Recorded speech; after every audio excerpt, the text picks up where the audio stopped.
حضرت نبی اکرم صلی اللہ علیہ وسلم کی ایک حدیث مبارکہ آپ کے سامنے پڑھی ہے۔ اس حدیث پاک کے راوی ہیں سیدنا حضرت عبداللہ ابن مسعود رضی اللہ تعالی عنہ۔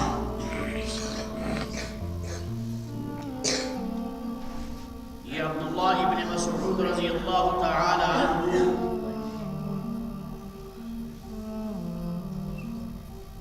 بالکل بچپنا تھا تو ان کو ان کے والد صاحب نے لا کر حضرت رسول اکرم صلی اللہ علیہ وسلم کے سامنے پیش کیا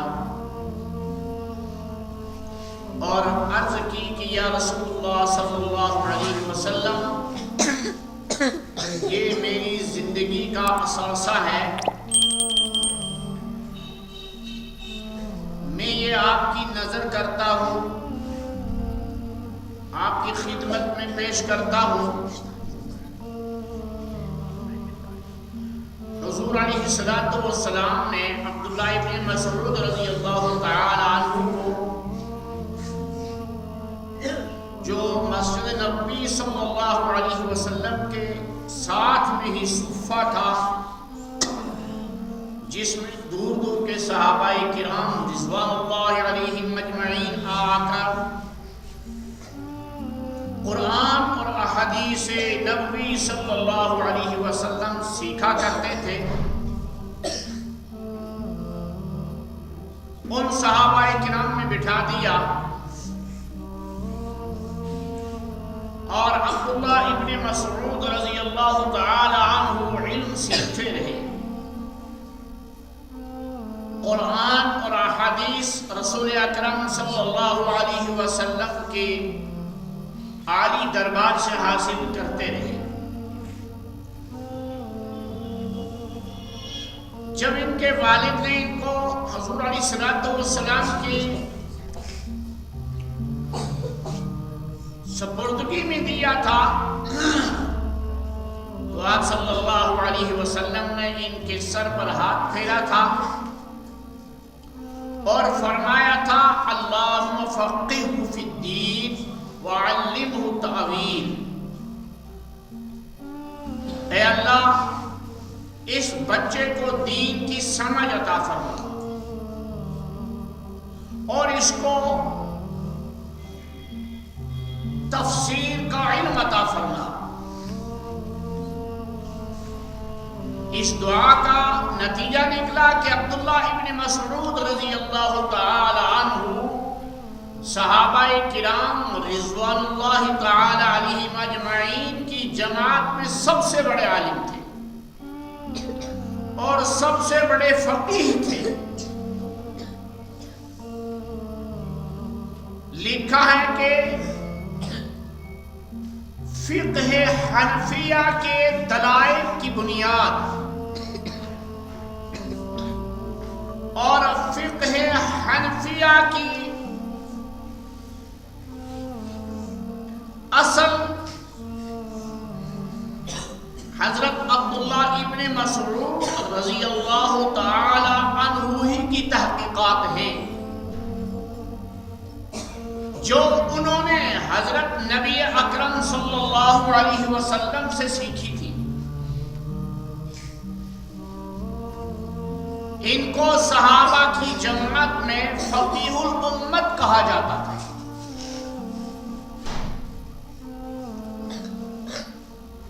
اور اسی مدرسے کی پیداوار تھے عبداللہ ابن مسعود رضی اللہ تعالی عنہ،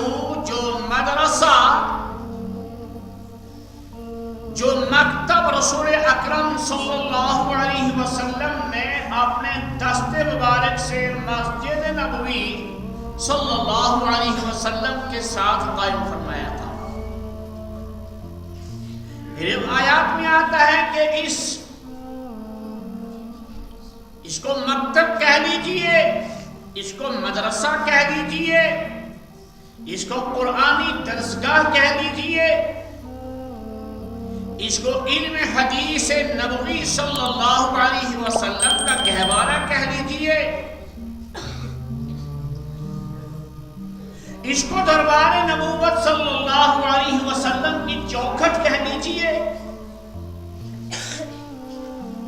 اس درسگاہ کے اندر 70 طلباء کرام، 80 طلباء کرام رہ کر قیام فرماتے تھے اور قرآن اور احادیث کی تعلیم حاصل کرتے تھے۔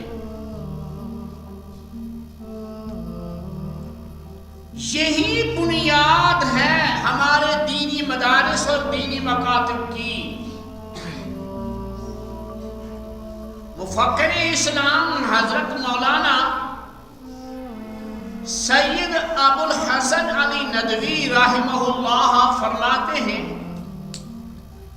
کہ تم دیکھو آج جس مکتب اور مدرسے کا سلسلہ صفحہ نبوی صلی اللہ علیہ وسلم سے جا کر جڑتا ہے، وہی مکتب صحیح اور وہی مکتبہ اور وہی مدرسہ صحیح، اور جس کا تعلق براہ راست صفحہ نبوی صلی اللہ علیہ وسلم سے نہیں جڑتا، وہ صحیح النسب درسگاہ نہیں ہوگی۔ یہ مفکر اسلام رحمہ اللہ کا مقولہ ہے اور مبنی بر حقیقت ہے۔ اسی نقشہ کو لے کر امت آج مکاتب کا کام کر رہی ہے، مدارس کا کام کر رہی ہے، مساجد کا کام کر رہی ہے۔ یہ نقطہ دیا اور یہ راہ دی ہمیں رسول اکرم صلی اللہ علیہ وسلم نے۔ اس کے اصل محرک اللہ کے نبی حبیب دو عالم صلی اللہ علیہ وسلم ہے۔ عبداللہ ابن مسعود رضی اللہ تعالی عنہ فرماتے ہیں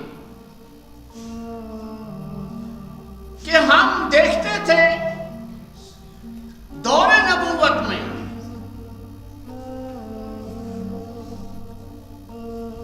صرف 2 آدمیوں کی نماز جماعت سے چھوٹ جاتی تھی۔ ایک اس آدمی کی نماز جماعت سے چھوٹ جاتی تھی جو کھلم کھلا منافق ہوتا تھا، جس کی منافقت پر قرآن اشارہ کر رہا تھا، قرآن اتر رہا تھا یہ منافق ہے۔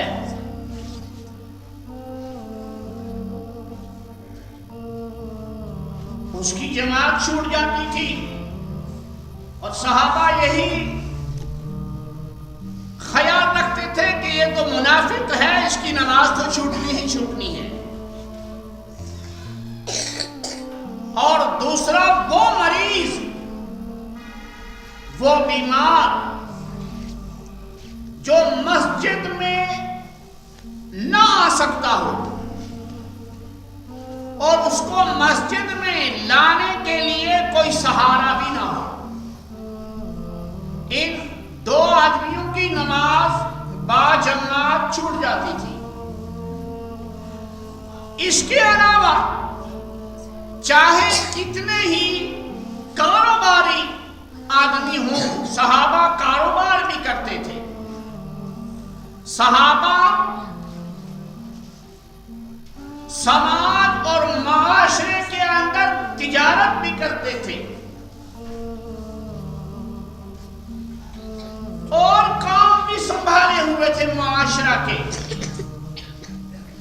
دین سیکھتے بھی تھے اور دین کو پریکٹیکل عمل میں ملاتے تھے۔ انہیں دکان نماز چھوڑنے کا بہانہ نہیں بنتی تھی، انہیں پیشہ نماز چھوڑنے کا اور مسجد میں نہ آنے کا بہانہ نہیں بنتا تھا۔ وَرَجُلٌ قَلْبُهُ مُعَلَّقٌ فِي الْمَسَاجِدِ،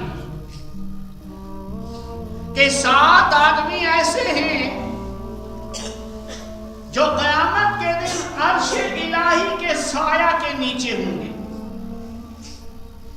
اور ان میں ایک آدمی کا بیان فرمایا وَرَجُلٌ قَلْبُهُ مُعَلَّقٌ فِي الْمَسْجِدِ، ایسا آدمی کہ جس کا دل مسجد ہی کے ساتھ لٹکا ہوا ہے، ہما وقت خیال مسجد کا، وہ دکانداری کر رہا ہے، وہ کھیتی باڑی کر رہا ہے، وہ باغ میں کام میں لگا ہوا ہے، وہ کسی اور کام میں مصروف ہے ضرور، لیکن اس کی توجہ، اس کا خیال، اس کے دماغ میں مسجد شریف کی آذان کی طرف خیال ہے، کب آذان ہو میں مسجد میں جاؤں۔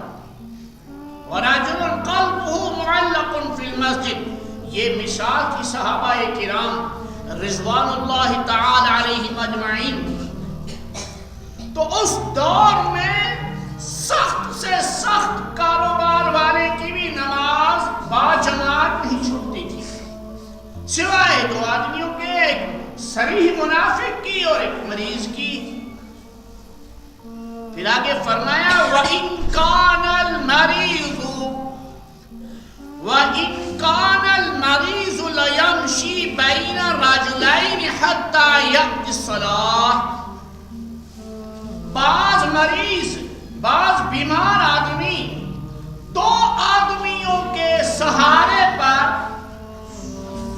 مسجد میں آتے تھے اور باجماعت نماز رسول اکرم صلی اللہ علیہ وسلم کی ذات عالی کے پیچھے ادا کرتے تھے۔ ذہن ایسا بن چکا تھا، دل ایسے پاک و صاف ہو چکے تھے، مزاج ایسا بن چکا تھا کہ مسجد کی باجماعت نماز چھوڑنے کے لیے جی ہی نہیں مانتا تھا۔ اور ہم لوگ تو چھوٹے سے عذر کو بھی لے کر، معمولی سے عذر کو بھی لے کر باجماعت نماز کو ترک کر دیتے ہیں۔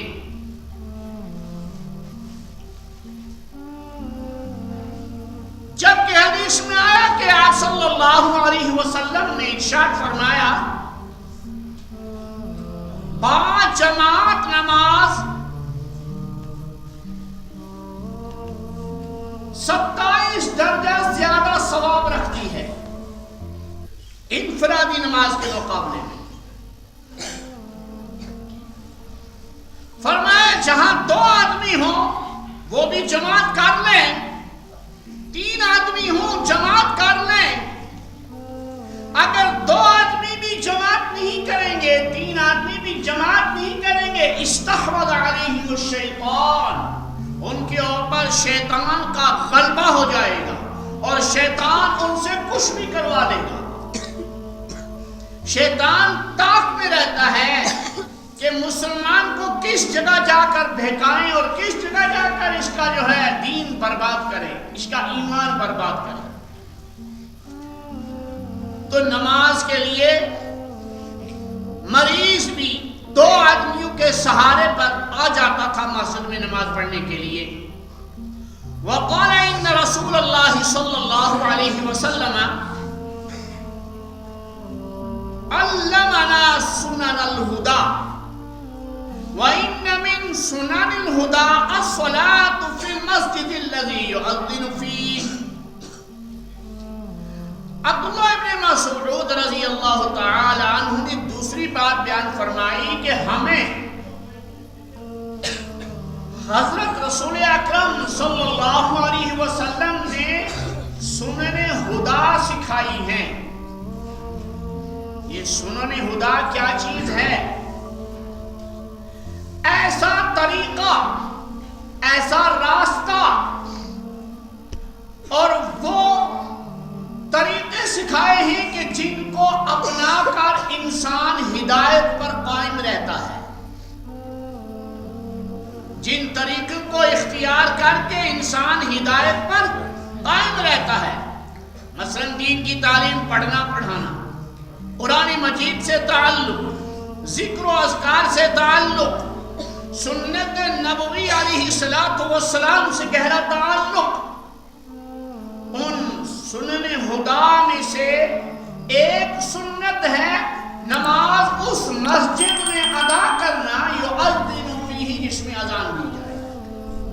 یعنی جس مسجد کی آذان سن لیں گے اس مسجد میں جا کے نماز ادا کریں. یہ سنن ہدا میں سے ایک سنت ہے، یعنی یہ ایک ایسی سنت ہے رسول اکرم صلی اللہ علیہ وسلم کی کہ اس کے ادا کرنے سے انسان ہدایت پر قائم رہتا ہے، انسان کے دل کے اندر ایمان سلامت رہتا ہے. وقال ان رسول اللہ صلی اللہ علیہ وسلم علمنا سنن الهدى وان من سنن الهدى الصلاة في المسجد الذي يؤذن فيه. ایک روایت میں فرمایا، اور یہ عبداللہ ابن مسعود رضی اللہ عنہ ہی کی روایت ہے، یعنی یہی صحابی بیان فرماتے ہیں ان اللہ لنبیکم سنن الهدى وَإِنَّهُنَّ أَيْ الصَّلَاةُ حَيْثُ يُنَادَى بِهِنَّ مِنْ سُنَنِ الْهُدَى. بے شک اللہ کے نبی صلی اللہ علیہ وسلم نے ہمیں ہدایت کے طریقے سکھائے ہیں، جن طریقوں پر چل کر ہم ہدایت پر قائم رہیں گے. اور یہ یعنی نماز جہاں آذان دی جائے وہیں نماز، اسی مسجد میں نماز ادا کی جائے، یہ سنن ہدا میں سے اہم سنت ہے. وضاحت کر دیتا ہوں میں، احادیث باجماعت نماز پڑھنے کی اس کثرت سے آئی ہیں کہ حضرت امام احمد ابن حنبل رحمۃ اللہ علیہ فرماتے ہیں کہ جس آدمی نے نماز باجماعت نہیں پڑھی، انفرادی پڑھی، اس کی نماز ہوگی ہی نہیں. ان احادیث کی کثرت کو دیکھ کر جس نماز ایک الگ فرض ہے اور اس فرض کو جماعت کے ساتھ ادا کرنا یہ الگ فرض ہے، اور یہ حضرت امام احمد ابن حنبل رحمۃ اللہ علیہ کا مسلک ہے. یعنی حضرت پیران پیر شیخ عبد القادر جیلانی رحمہ اللہ کا مسلک ہے، اور شیخ جیلانی رحمہ اللہ حنبلی المسلک تھے. گویا ان کا یہ مسلک ہے اور ہمیں ان کے مسلک کا احترام کرنا چاہیے کہ ہم اپنے آپ کو قادری بھی تو کہلاتے ہیں. ہم تو کہتے ہیں ہم شیخ عبد القادر جیلانی رحمہ اللہ کے مرید ہیں. جب مرید ہیں تو مسجدیں غیر آباد کیوں ہیں ہماری؟ کیا وہ گوارا کرتے تھے مسجد کو غیر آباد رکھنا؟ یہ تو ہمارے وہم و گمان ہی میں نہیں آ سکتا ہے. یہ تو کوئی بددین سے بددین آدمی بھی یہ بات قبول ہی نہیں کرے گا کہ شیخ رحمہ اللہ کے ہاں مسجد کی باجماعت نماز کی اہمیت نہیں تھی. یہ تو ہو ہی نہیں سکتا. معلوم ہوا کہ حضرت شیخ عبد القادر جیلانی رحمہ اللہ رحمت واسعہ ان کا یہ مسلک تھا کہ جس طرح نماز فرض ہے اس طرح نماز کو جماعت کے ساتھ ادا کرنا بھی فرض ہے. لیکن علماء احناف جن میں بڑے امام حضرت امام اعظم ابو حنیفہ رحمہ اللہ فرماتے ہیں کہ جماعت کی نماز کے متعلق احادیث کو دیکھ کر یہ معلوم ہو رہا ہے کہ باجماعت نماز پڑھنا واجب ہے. یعنی اگر کوئی ٹوٹل انکار کر دے گا تو وہ فاسق ہو جائے گا، اس کا ایمان کمزور سمجھا جائے گا. اور جو کوئی جان بوجھ کے ادا نہیں کرے گا، انفرادی نماز پڑھے گا، باجماعت مسجد میں آ کے نماز نہیں پڑھے گا تو گناہگار لکھا جائے گا، گناہگار لکھا جائے گا. اور اس کا خیال ہم سب کو رکھنا چاہیے کہ دو نمازیں ایک وقت میں ادا کرنا، دو نمازیں ایک وقت میں ادا کرنا گناہ کبیرہ ہے. اور اس حدیث کو شیخ الحدیث حضرت مولانا محمد زکریا نفر اللہ مرقدہ نے فضائل اعمال کی فضائل نماز میں لکھا ہوا ہے کہ گناہ کبیرہ ہے، اور ہم لوگوں کا یہ مزاج، چھوڑو اب ظہر ہم عصر کے ساتھ پڑھ لیں گے، ظہر اور عصر ملا کر مغرب کے ساتھ پڑھ لیتے ہیں، یہ تو کبیرہ گناہ ہے۔ ایک تو نماز باجماعت مسجد میں ادا کرنا باجماعت، اور دوسرا بر وقت ادا کرنا، بر وقت نماز ادا کرنا فرض ہے، اور باجماعت نماز ادا کرنا علماء احناف کے نزدیک واجب ہے۔ ہاں عذرات کی، بیمار ہے، مسجد تک نہیں آ سکا، سخت بارش ہے، سخت آندھی ہے، سخت سردی ہے کہ جسم ہلاک ہونے کا اندیشہ ہے، تو احادیث ہی کی روشنی میں علماء احناف نے اس کا حل نکالا ہے کہ پھر اپنے گھر میں انفرادی نماز ادا کرنے میں کوئی حرج نہیں ہے، اور تمنا رکھیں کہ میں ہر نماز مسجد میں ادا کروں، شاید اللہ تعالیٰ مستقل مسجد کے نمازی کو اللہ تعالیٰ گھر میں بھی 27 گنا ثواب دے دیں، لیکن یہ اسی کے لیے ہے جو کیا کرے، جو پابند ہو نماز کا۔ تو حضرت عبداللہ ابن مسعود رضی اللہ تعالی عنہ نے فرمایا وَلَوْ أَنَّكُمْ صَلَّيْتُمْ فِي بُيُوتِكُمْ كَمَا يُصَلِّي هَذَا الْمُتَخَلِّفُ فِي بَيْتِهِ لَتَرَكْتُمْ سُنَّةَ نَبِيِّكُمْ، اگر تم اس زمانہ کے لوگوں کی طرح اپنے نمازوں کو گھروں میں ادا کرو گے تو تم اپنے نبی صلی اللہ علیہ وسلم کے مبارک طریقے کو چھوڑ دو گے، اور جب مبارک طریقہ چھوٹ جائے گا وَلَوْ تَرَكْتُمْ سُنَّةَ نَبِيِّكُمْ لَظَلَلْتُمْ، ہاں اگر تم اپنے نبی صلی اللہ علیہ وسلم کے مبارک طریقہ کو چھوڑ دو گے تو تم گمراہ ہو جاؤ گے، لَظَلَلْتُمْ، تم گمراہ ہو جاؤ گے۔ تم لاکھ عبادتیں کرو اپنے گھروں میں، لیکن گمراہی تمہارے دامن کے ساتھ لگی ہوئی ہوگی، اور قیامت میں پوچھ ہو جائے گی کہ محلے کی مسجد کو کتنا آباد کیا تھا، محلے کی مسجد کا کتنا خیال کیا تھا، مسجد کے بارے میں کیا عقیدہ رکھتے تھے تم لوگ۔ یہ میرے دوستو، مولانا کو کچھ ضروری گفتگو کرنی ہے آپ سے، میں ان سے عرض کرتا ہوں حضرت تشریف لائیں، تو یہ گزارش کرتا ہوں میں کہ ہم سب کو باجماعت نماز پڑھنے کی سعی بلیغ، کوشش نہیں، کوشش لفظ میں استعمال نہیں کرنا، سعی بلیغ انتہائی کوشش کرنی چاہیے۔ پھر اگر سعی بلیغ کے باوجود بھی باجماعت نماز چھوٹ جائے تو شاید خدا تعالیٰ معاف فرمائیں گے۔ وآخر دعوانا